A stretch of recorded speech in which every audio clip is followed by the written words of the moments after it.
RDC. Peuple congolais, avant d'être chrétien, nous sommes congolais. Monsieur le pape, vous n'êtes pas la bienvenue dans la terre de Bakanja. Abonnez-vous, actionnez la cloche des notifications pour ne rien rater. Abonnez-vous, likez et partagez. Jingle.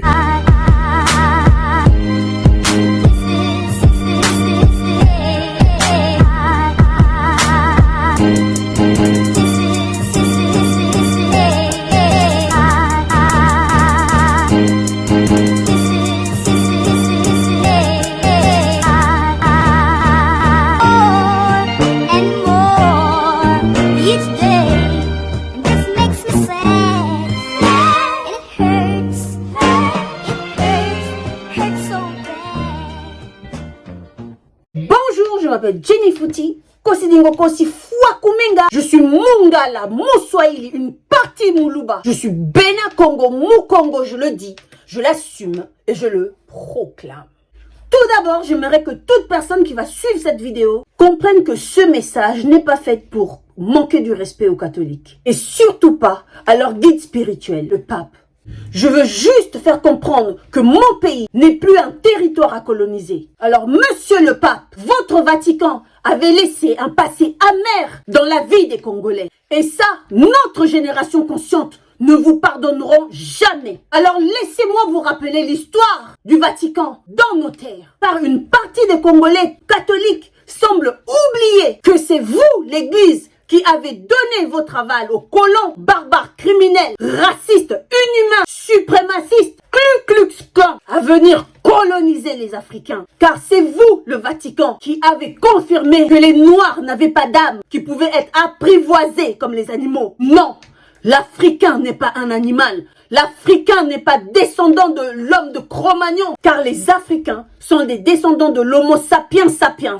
Hommes modernes, nous avons toujours eu cette apparence d'être supérieurs depuis la nuit des temps. Votre venue dans notre pays présage le chaos. À chaque fois que vous vous êtes impliqués dans nos affaires, ça a été l'hécatombe. À chaque fois que vous vous immiscez dans nos politiques, vous encouragez la haine, la triche, la corruption et le désordre. Laissez-moi vous parler, monsieur le pape, que nous savons très bien que vous et les multinationaux, vous allez de pair, car rien ne vous distingue des profitards de nos terres, ceux qui tuent et qui perpétuent le génocide en République démocratique du Congo. Car vous aussi, l'Église catholique, vous possédez des carrés miniers en RDC. Je mens, le Vatican possède des carrés miniers en RDC, mis à part celles destinées aux églises catholiques congolais. Je mens, Abbé Cholé, Monseigneur Outembi, je mens. Voilà pourquoi en 2006, avec l'abbé Maloumal, la triche des élections a été favorisée par l'Église pour l'intérêt du Vatican via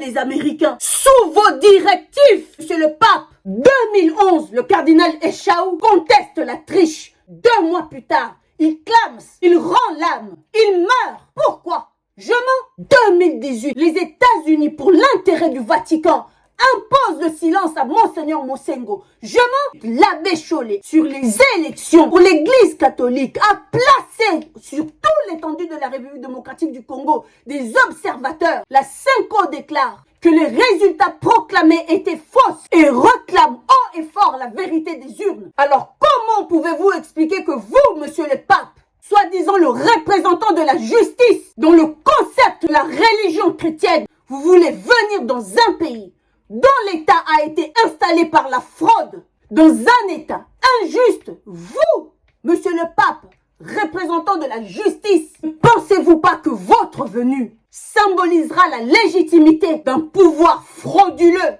injuste? On comprend maintenant pourquoi Monseigneur cardinal Abbé Ambongo va prêcher aux Congolais que le mal peut devenir le bien. Sérieux, monsieur le pape? Vous allez tous continuer à nous prendre pour des sous-hommes, illettrés, écervelés, esclaves en 2022? L'histoire nous montre que l'Église catholique, sous l'emprise du Vatican, du pape et des Américains, n'ont jamais été du côté réel du peuple congolais, mais plutôt pour leur intérêt personnel. Et maintenant, nous avons la preuve que votre Vatican, monsieur le pape, fait partie du dispositif de la balkanisation dans notre pays. Vous venez faire quoi en RDC? Demander au peuple congolais de composer avec la CENI, une CENI politisée dont le représentant est membre du Kasai Power, la clique familiale de Monsieur Tshilombo, paix à son âme en avance. Il ne doit plus tenir pour très longtemps, car il doit repasser sur le billard dans 9 semaines. Bref, c'est au parti civil de composer la CENI et non les politiciens. Vous, monsieur le pape,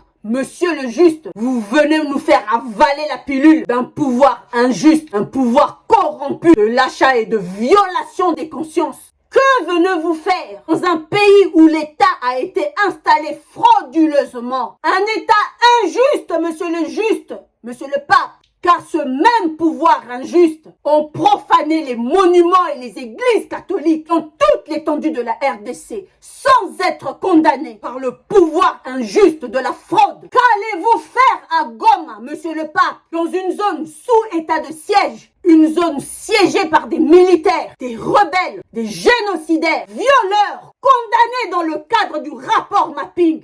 Quels sont vos intérêts, monsieur le pape? Le Vatican ne doit plus interférer dans nos politiques.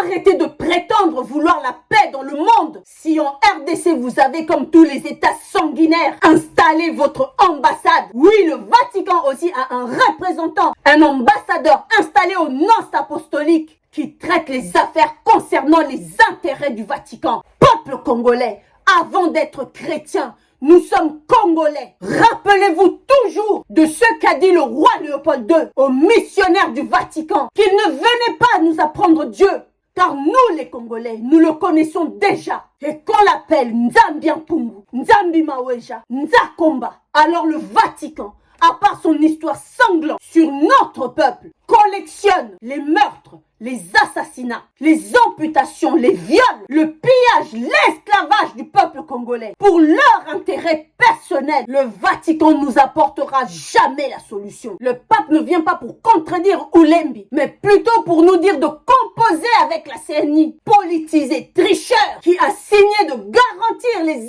intérêts du Vatican, de monsieur le pape. Nous demandons calmement au pape de ne pas se rendre en RDC. Nous ne sommes plus vos animaux de compagnie de l'époque coloniale. Car nous, les Congolais, nous allons contester, manifester, s'en prendre à votre cortège, monsieur le pape, si vous osez poser un pied en République démocratique du Congo. Si vous voulez aider les Congolais, plaidez, monsieur le pape, pour la mise en place d'un tribunal pénal international en République démocratique du Congo. Peuple congolais, si le pape descend à Kinshasa, prenez des tomates pourries, des pierres, des cailloux, lancez sur son cortège, car ils doivent comprendre qu'il n'est pas le bienvenu dans notre pays. 21 ans de génocide, où était-il? Le Rwanda, l'Ouganda, la Tanzanie tuent en République démocratique du Congo. Où était-il? Les femmes, les enfants, les vieillards sont massacrés, décapités, violés. Où était-il? Le Kivu a été balkanisé. Plus de frontières entre l'Ouganda et le Rwanda. Où était-il? Vient-il prendre la place du roi Philippe pour légaliser ce qui s'est passé le 17, le 18 et le 25 février en RDC?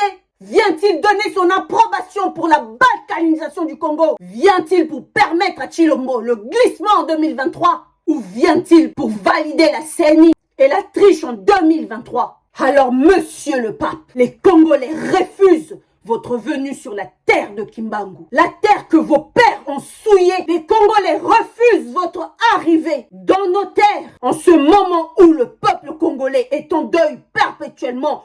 12 millions de morts et subit une balkanisation qui ne brise que le cœur des Congolais. Monsieur le pape, vous n'êtes pas la bienvenue dans la terre de Bakanja, de Kimpavita, d'Anouarit et de Fumu Kimbangu. Car vous, le Vatican, vous avez leur sang dans vos mains et celle de 12 millions de morts. Kimbangu Azananzela.